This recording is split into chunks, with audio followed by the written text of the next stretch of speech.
this time, we'll move, it looks like, into Public Works. I'll turn it to you, Tim. Can you guys all hear me? We're good? All right. Good morning, Honorable Mayor, Council, staff, public, community.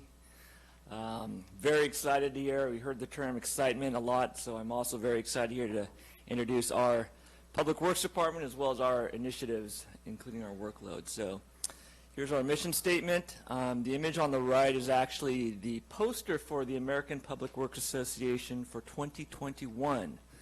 The theme is Stronger Together. I thought that was a very appropriate theme given that the success of a lot of our existing initiatives, as well as hopefully the success of our future initiatives, really depend on working together and depending a lot on our working relationships within our department, between our departments, with City Council, the community, the public, and other agencies. So my name is Mickey Sabota, Director of Public Works. We are the largest department here in the city. We've got over 115 employees. We have a very wide range of stuff that we do in Public Works, and a lot of that can be found online. So I do encourage the public to go to the website to find out who we are and what we do. To be succinct, I spent a lot of time thinking about what's not on the website and to try to really summarize who we are and what we do on the following 3 slides.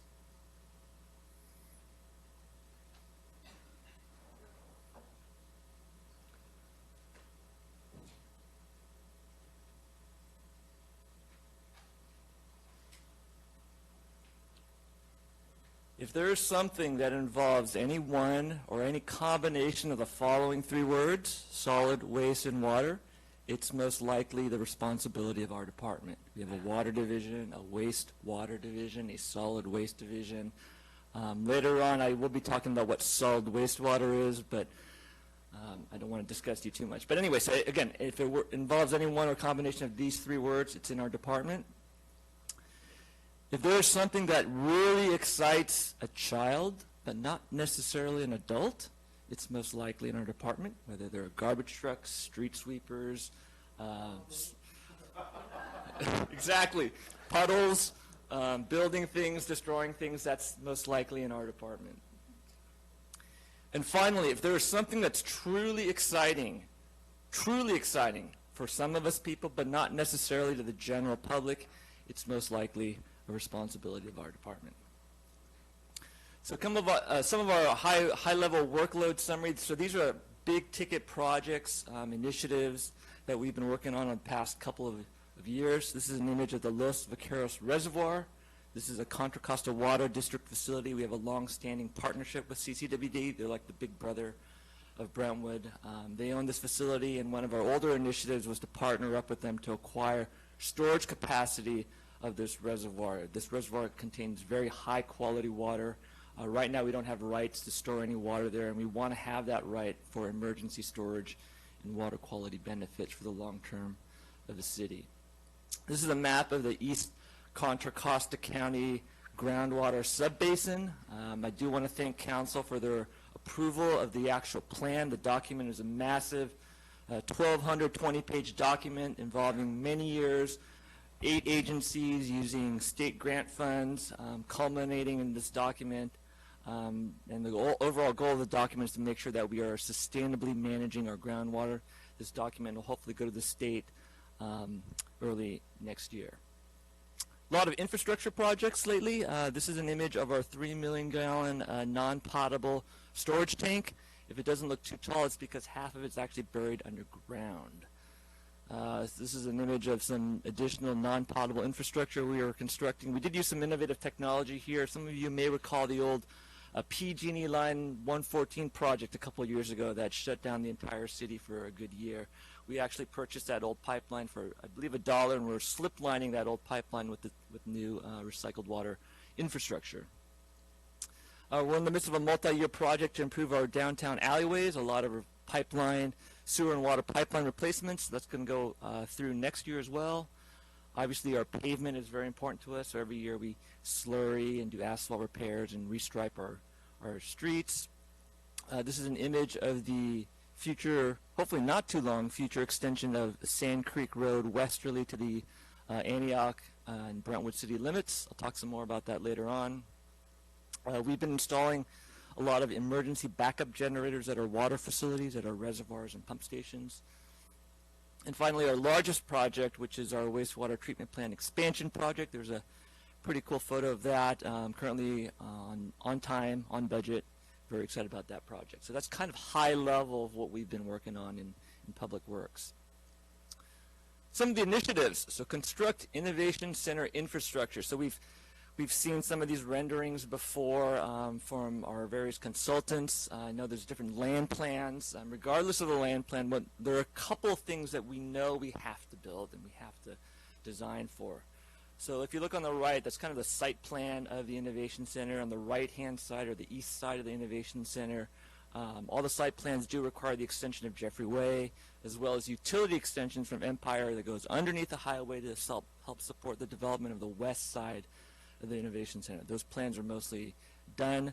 We'll be coming to council in the coming months for to hire a right-of-way consultant to assist us with a right-of-way acquisition, negotiations with the property owners.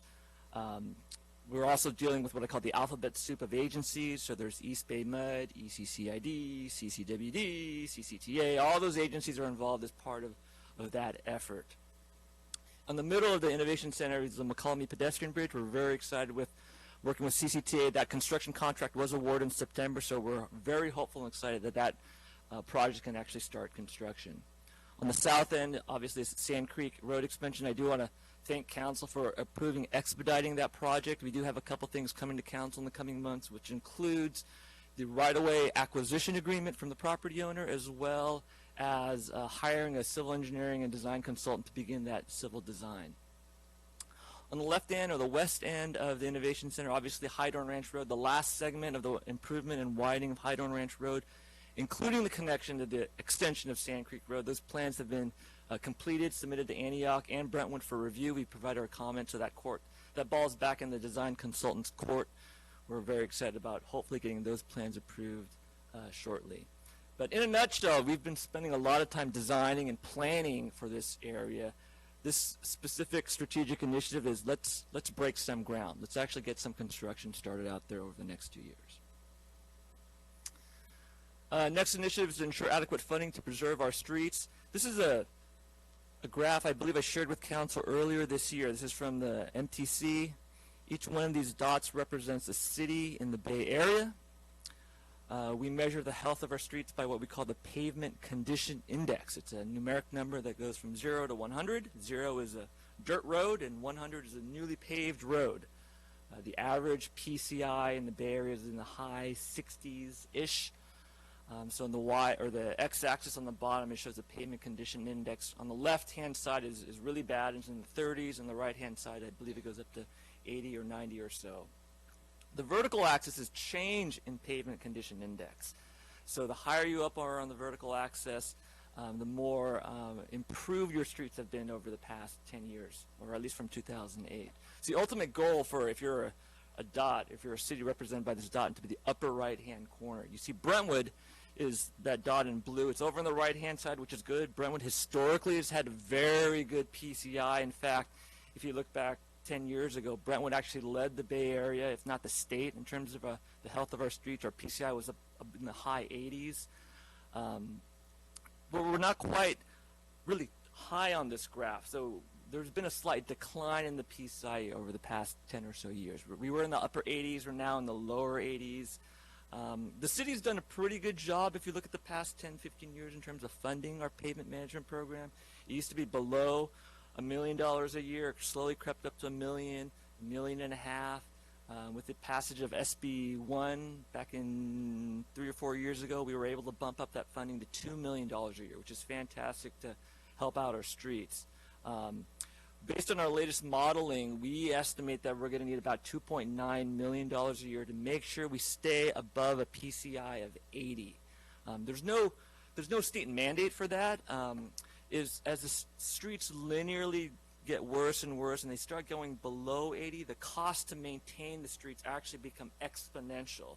So that's what we're really trying to avoid, is to You know, once you start getting below 80, 70, 60, the cost to preserve and maintain and repair streets just skyrockets. So this is more of an internal goal of ours to try to make sure we stay above 80. I think I said enough about that. We MTC, I think, to do like a 3-year average. I think we're about an 82, 83-ish. The next initiative is to pursue grant funding to improve the Brentwood Boulevard corridor. The initial ask from this council was specifically to look at the undergrounding of existing overhead lines along the eastern side of Brentwood Boulevard, which is the image, the photo I took on the right. The Clean California grant application is what the particular grant we are looking at. The grant application actually opened this morning. It does provide grants of up to $5 million with the required matching based on the criteria here in Brentwood. Looking at the criteria, I mean, this grant really looks to help beautify and help underserved communities. So there may be other projects to incorporate with the undergrounding that we're looking into. One of them is, that if you look at the picture on the left, that's the image of the old Los Mexicanos building that's now abandoned. It's kind of an eyesore. We're looking at possibility of incorporating that as part of the grant application to demolish that building and widen Brentwood Boulevard along just that piece, maybe add some landscaping to beautify that area. There may be other projects that we can try to incorporate to try to boost up our chances of winning that grant, but again, that application just became available today. This is one of the initiatives that have a very tight time frame. We can't wait until July. Applications are due in February 1, I believe. State makes the announcement on the award in March. So this is one of the things we're going to have to expedite.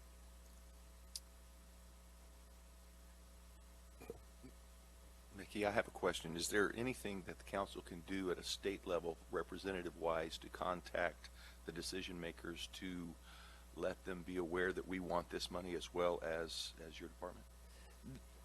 Yes. Well, whoever. Very definitely. You could work with your state representatives or their representatives to request letters of support. For example, that's the most common thing to do, and follow up if there are questions that aren't being answered or lack of response, that kind of thing. But yeah, your state reps can definitely get involved with that. Thank you for answering the question.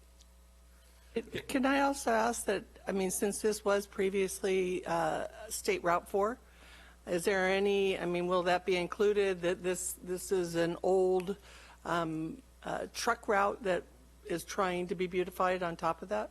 We can include that. They're really focused on beautifying projects. So they actually want to see really beat up, trashed projects. Well, these look like really good things to send in. Absolutely. Ballpark costs, just so you know, ballpark costs, to underground the overhead lines, it really depends on how long you want to do. There's a total length of about 2,500 lineal feet of that, so that's probably on the order of $3 million worth of work. The Los Mexicanos building, demolishing that and widening that road and adding landscaping on the order of $5 million-ish. And that doesn't even include the bridge over Marsh Creek. We don't even want to include that. It's too much work. So that's kind of the ballpark. We may be able to squeeze one or two other smaller projects as part of the application. But again, we'll look into that.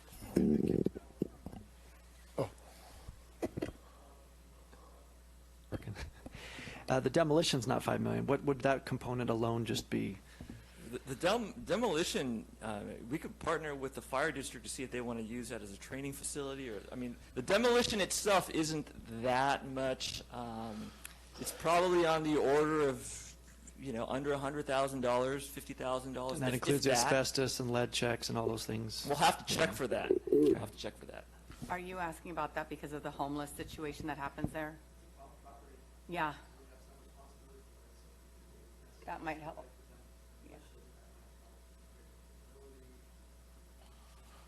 Yeah, but Mickey, when you're looking at this grant, not only with the big poles and stuff like that, and the building, but I think one of the things too in that area, it's really a safety issues, right? The lack of sidewalks, right?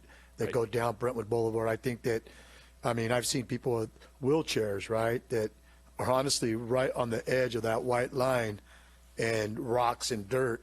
So I think that obviously the buildings and the poles are important, don't get me wrong, but when you talk about safety and liability and those kind of things, I think we also need to really look at sidewalks because, once again, like I said, there's kids walking from school. There's, people that are handicapped, they're going through there, and there's no sidewalks at a certain point within that area. So just something to look at as well, because even in front of those Mexicanos market, there's no sidewalk, right?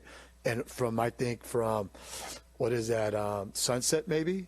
Well, not even Sunset, right? Before Sunset, I think it's the sidewalk stops, and then all of a sudden, all the way down until you get to Oakley, there's not another sidewalk to be found. Right, so that $5 million includes sidewalk. Okay. It does. We definitely would want to include sidewalk. And just so everyone knows, the ultimate right-of-way, the widening of Brentwood Boulevard, that right-of-way line goes right through that building.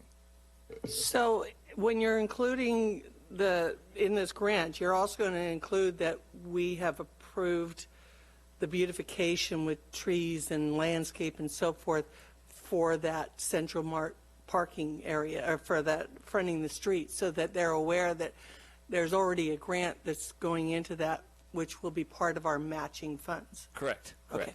And the state is very clear. They want to see clear differentiation between a before and after photo that we've cleaned up the state.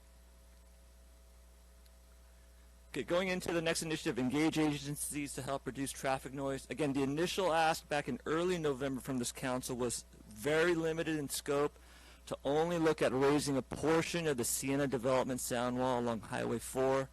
Since that meeting, we've had the sound wall, or the sound study presentation to this council. Council did give direction to staff to engage in agencies, a more broader approach.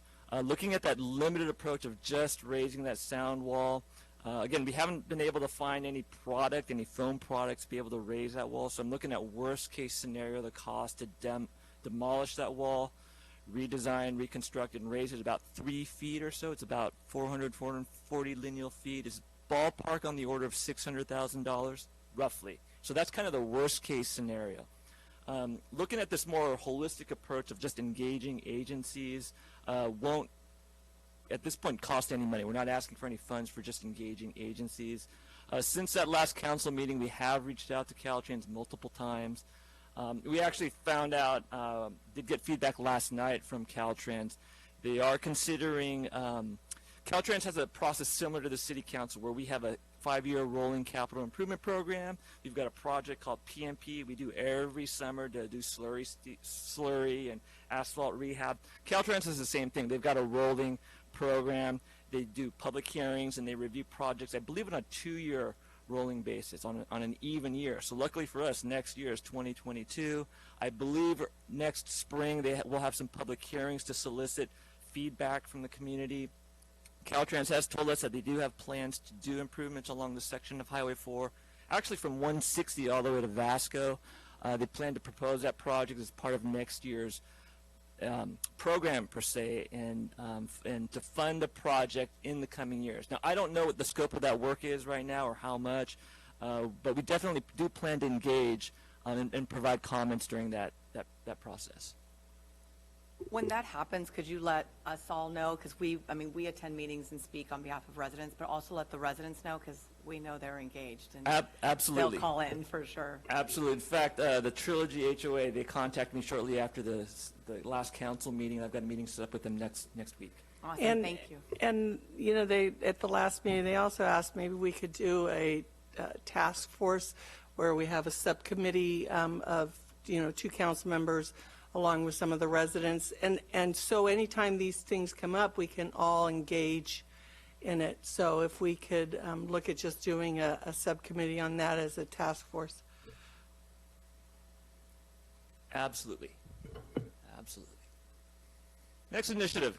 Ooh, one of my favorites. Combat climate change through organics management. So this is one of the things that I do get very excited about. My apologies. So our operations folks, we deal with this stuff right here, right? Wastewater, green waste, and garbage. This thing represents our corporation yard. So right now, we take all of our, let me take a step back. Brentwood, again, is in a unique position, right? We're the only city in the county where local government manages their own municipal waste, right? So you probably won't hear about this concern among your peers in the county.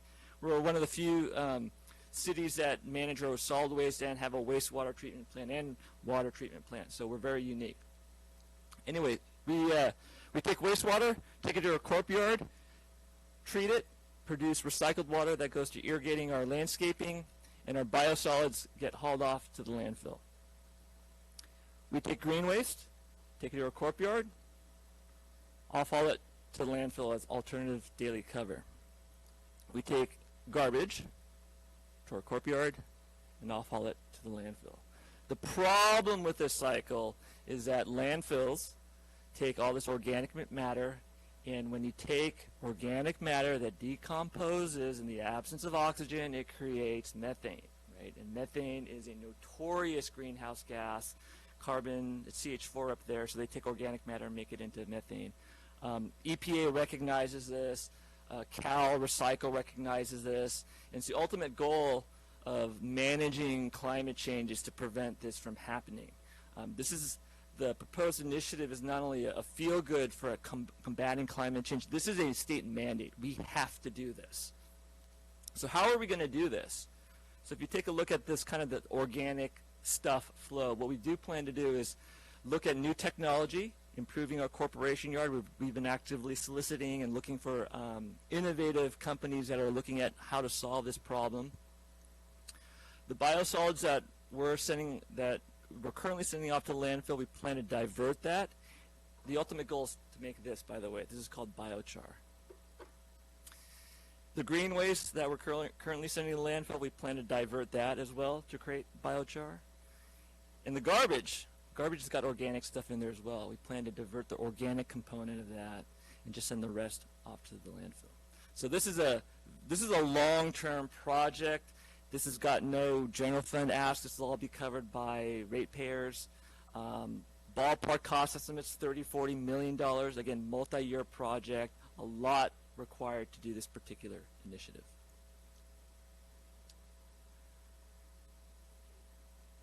Doesn't have any funds for that at all since they're the ones asking for it?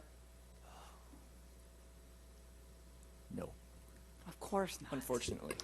Mickey, could you quickly explain what biochar is and what the benefit of it is? Oh, I'd be more than happy to explain what this stuff is. Operative word quickly. Okay, so in a nutshell, you think about what coal is. Coal is biologic material that's been compressed and heated over millions of years, right, to produce coal. And we dig up coal, we burn it, and release carbon dioxide, and that's a greenhouse gas.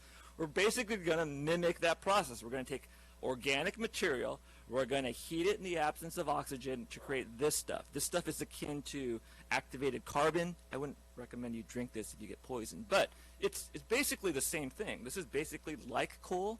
It's like activated carbon. It's sequestered carbon, and this is used as a soil amendment. So there's a potential revenue stream, Carrie's excited, that we can actually generate money from selling this to our local farming community. It's a fantastic, interesting product. There's some innovative companies looking at utilizing this to make printer ink because it's basically pure carbon.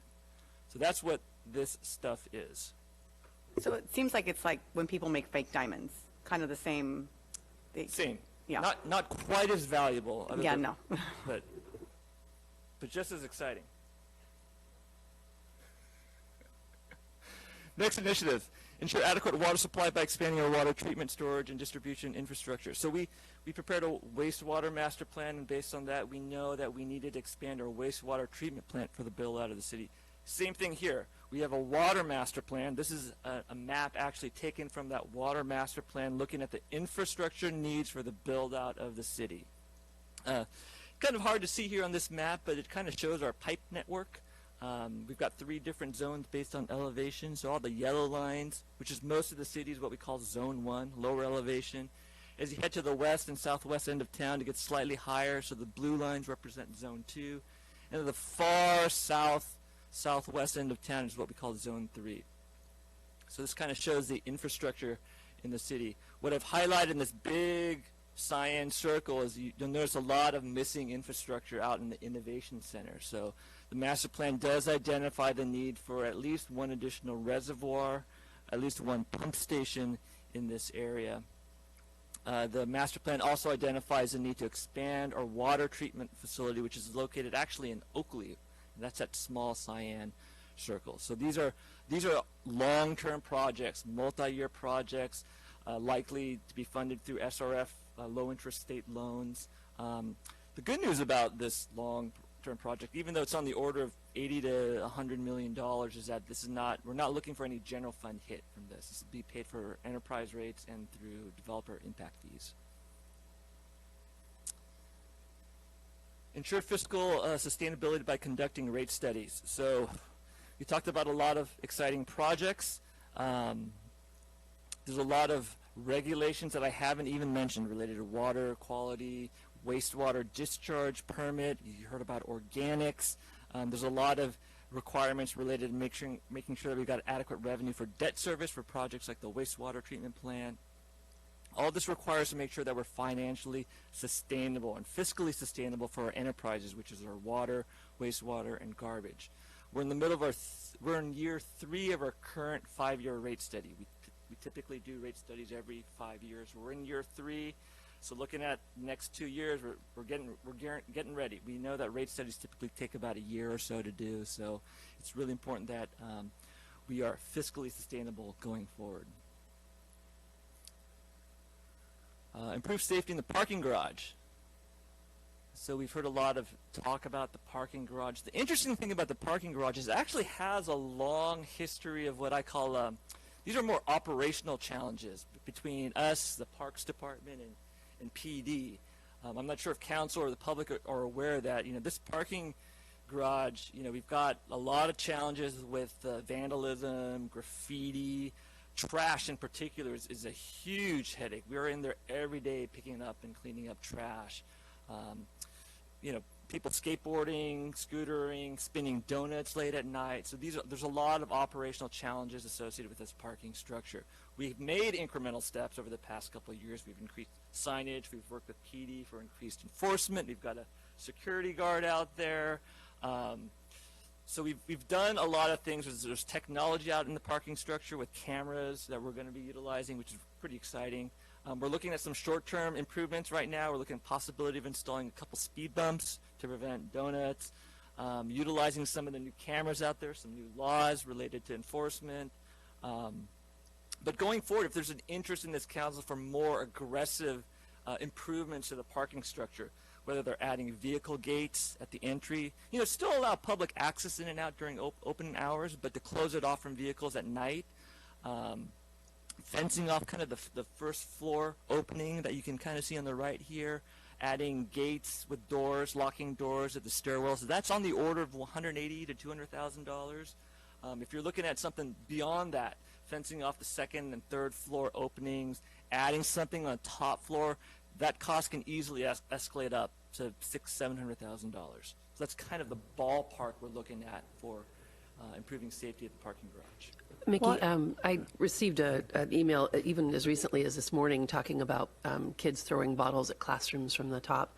I do think that whatever early implementation for urgency we can take care of that goes beyond the long term that we can look at for just immediate fixes that we need to focus on, that it is absolutely a safety issue that we need to address on a short-term basis. So some of this long-term stuff that you're talking about is fantastic, and I think we should force that. But I also want to make sure that we look at this as an urgent situation that needs to be implemented more immediately too. Understood. And I'm not sure the need right now for the first and second floor for, shielding there, but definitely the third story where they have a better aim out there. Whoever it is has got good arms, because that is the distance to throw. But it is a safety issue. Yeah, I thought the early caller had a very interesting approach regarding funding sources for potential art design of some sort that could be a barrier. That is certainly worth looking at and seeing what might be able to be done. I thought that was an outstanding. And that was metal art that was originally discussed with Yeah, that. no, that I thought was also very, But along those lines, I mean, I know when I was a long time ago in high school, a long time ago, we had like metal shop and like we had trade classes. I don't know if they do there, but getting the kids involved in creating some kind of art, I think might be helpful and give them pride of ownership a little bit. And then they could see, other kids could see what's happening and they would start communicating that out. Maybe that would help also, but maybe if we can get them involved somehow. or at PATA, we work with the Public Art and Design Academy at Liberty. Yeah, so yeah, that would be great. Yeah, so there may be an interesting synergistic opportunity between working with Parks and PATA and PD and maybe possibly going after grants to help improve security at the top floor. Do we have cameras that have speakers on them so that if somebody starts doing it? I know that they show up at the dispatch center, and I'm sure the dispatch isn't going to be able to view the whole thing, but occasionally might be able to yell at somebody, go, hey, what are you doing? I can talk about the alerts. I know about the alerts. So that's actually technology we're specifically looking at, because I myself, I can get a ding anytime someone rings the doorbell at my house, and I can talk to them and say, leave that box and get out of here, right? So I know that technology exists. We're looking into that. We do have I believe the current cameras do allow notifying actually on your mobile phone anytime it detects people there at night or during off hours. And it's actually been a problem because we've had, some of our staff getting on the order of hundreds of dings a night and keeping them up because there's so much activity. So One of the other things that we heard in the meeting was, Captain Silva may remember, a high-pitched noise being broadcast on a constant basis to the point where it isn't fun to loiter up there because there's this annoying noise that you can't get rid of it. You're just stuck with it. So I don't know how expensive something like that would be, but it certainly would be a deterrent from like actually just hanging out up there. We're actually looking at the opposite of that. We're actually looking at classical music instead of high-pitched noise. You sure it shouldn't be like Baby Shark or something? Right? I do have We a violin could ask upstairs. some local preschools to have the kids sing it, and it would be just a real good community event all around. We could, as long as it doesn't conflict with our other initiatives about noise. So we can certainly look into all that.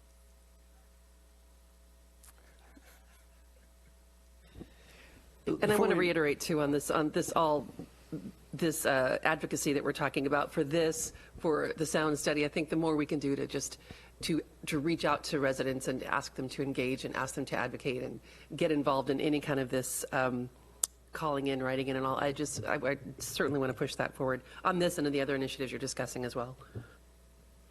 And I don't know if this is the right time to bring it up. We've seen a lot online about the water and, they're raising our water. And I don't think they've realized what we have to do with state mandates. And I think someone put out a post, but maybe in the water bill explaining what's going on with that, because people are like, you're raising my water. And I'm like, we're paying we can't charge you more than it costs to do business. Absolutely. So maybe, they don't, once you explain it to them, they get it, but it's hard to get there. Right, and as part of the rate study process that we hopefully will start next year, there will be a lot of opportunity for public engagement and public hearings related to that. In the past, we've actually had a subcommittee comprised of 2 council members, and we had multiple meetings to really educate council as well as the public. Okay, thank you. If we could go back to the parking garage, PD, if you could just share the fruitful night last night, and then also what that new law, what the citations is allowing us to do that is really helpful. I think that's good for the public to also know. Yeah, we have increased our presence up there. Last night, we issued some citations for municipal code violations and vehicle code violations. There's a new law that we are now putting training out where we're going to start seizing cars for 30 days for driving recklessly in the garage. There's a lot of flexibility built in where it makes it easier for the officers to basically use that as an enforcement tool. So we're excited about that. We just had it presented to us. They presented to the traffic officers, and it's going to roll out to all of patrol. So basically, and I don't want to reveal too much to the public, but because you're kind of showing your hand, But hey, it is what it is. For transparency purposes, if the video catches a car up there doing donuts and we capture the license plate on our license plate reader cameras, we could show up the next day with a warrant to seize the car for 30 days. So this is going to be a great tool for us, and I'm excited for the first one to actually enforce it up there. Is that These donuts just on our property or anywhere in town? anywhere in town? So anywhere in town, that's fantastic. Yep. Yep. But it's going to be a great tool to use in the parking garage as well. Did that answer everything, Tim? Yeah, and that's a very helpful law because typically we would have to have an officer catch the incident occurring and then catch them in real time. Now we can cite them based on evidence of it, so that's going to be much more helpful. Just have to say, I'm thrilled that there's so much progress already on this. I know that there's been a lot of people working on this over the years, but I think in response to the outreach that we were getting from the teachers and staff over there, and that there's really good improvements to report out to them, I'm just really gratified by that. Thank you.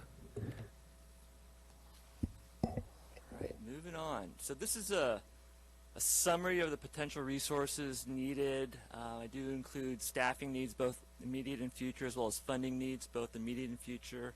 A lot of our initiatives that we're proposing today, again, are enterprise or developer impact fees, so it doesn't really impact general fund. One thing I forgot to mention on the PMP, the request for up to an additional $900,000. This is not an all or none item. You know, if council ultimately directs and provides, you know, 400,000 or 500,000, it doesn't really matter. It doesn't have to be 900,000 or zero. You know, we'll take whatever money council allocates. We will definitely use on our streets. That's the message. But I think that concludes my presentation. This is a summary of the proposed goals and initiatives. So I am available to help answer any additional questions. I just want to say, Mickey, regarding our streets and our landscaping, obviously those are hard things to keep up with and things like that. But I live on Griffith Lane, so it's a busy, we got the church, the school, the park, and skate park. So a lot of people walk their dogs and go through there. But I talk to a lot of the residents that when I'm out there and they realize who I am and we just start talking. Everybody's very they compliment the city in regards to the roads and how we kept up with the landscaping, the islands and things like that. So I just, I really want to bring that to your attention because, like I said, I live on a pretty busy street myself on Griffith Lane.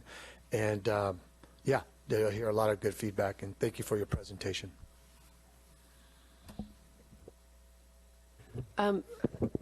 Can we hear a little bit about how we're expanding the usage of recycled water? Absolutely. Absolutely. So previous to all the infrastructure, the images I showed at the beginning of the slide, we treat about 3.5–4 million gallons of wastewater every day. And in the middle of winter, when there's not a lot of irrigation demand, that water goes straight into Marsh Creek. With the construction of this new tank, we're able to store that water and use it when the demand is highest. So typically in the spring, summer, winter, or fall, most wastewater generation happens, it peaks in the morning and then peaks in the afternoon when people come back from work. And we store that water during the daytime, and then at night when irrigation demand is highest, usually from midnight to 5 in the morning, that's when we are able to use it. So these types of infrastructure projects are very helpful for the city. Our recycled water plant is at the far northeast end of town over at our corp yard. We have a lot of lacking infrastructure to push that water to the southwest, and so some of those pictures I showed are installing some new pipes to allow us to push that water further to the south and west to really access the demand for irrigation water or non-potable water, mostly city parks, landscaping, and also some of our schools as well.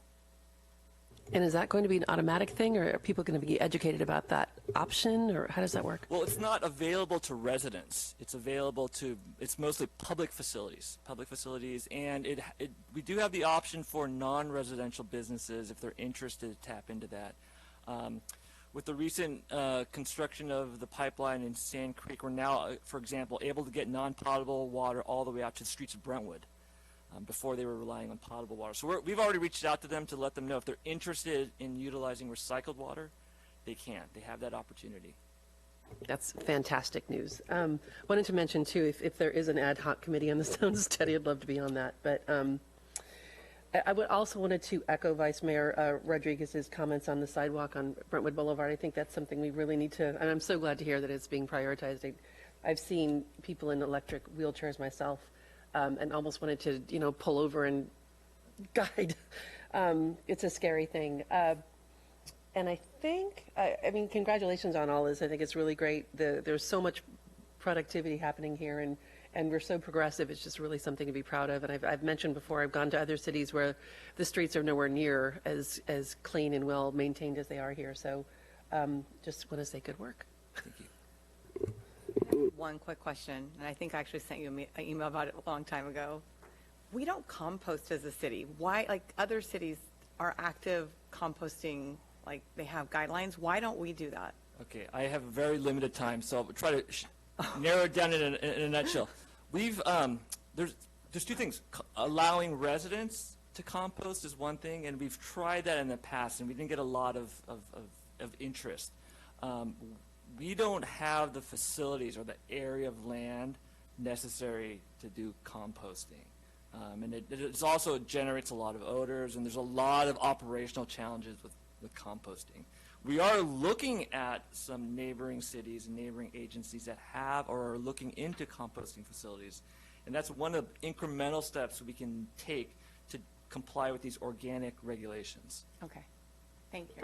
Can we do any type of grants where, again, reaching out to the public, one, letting them know about this and the added costs that it may come to the residents if we don't meet our goals, and then provide with the composting barrels. I know my son wanted a rototiller for Christmas, and him and his wife did, and I also sent them, because they're going to be gardening, so I sent them a composter, double-sided composter in addition to that. So it is something, and I was even thinking about ordering one for myself, because we are at a point now where we really need to start reducing that. Right, and one of the ideas, and I was hoping we could get credit from the state, is to really have a composting local grant program, but the state doesn't recognize that. Even if we were to offer composting bins to every resident, the state's still saying there's still organic matter in our garbage. So we have to do something about removing that organic matter in our garbage. So I love that concept. We've already explored that idea. There's nothing stopping us from doing that. It's just that the state isn't going to give us credit for that.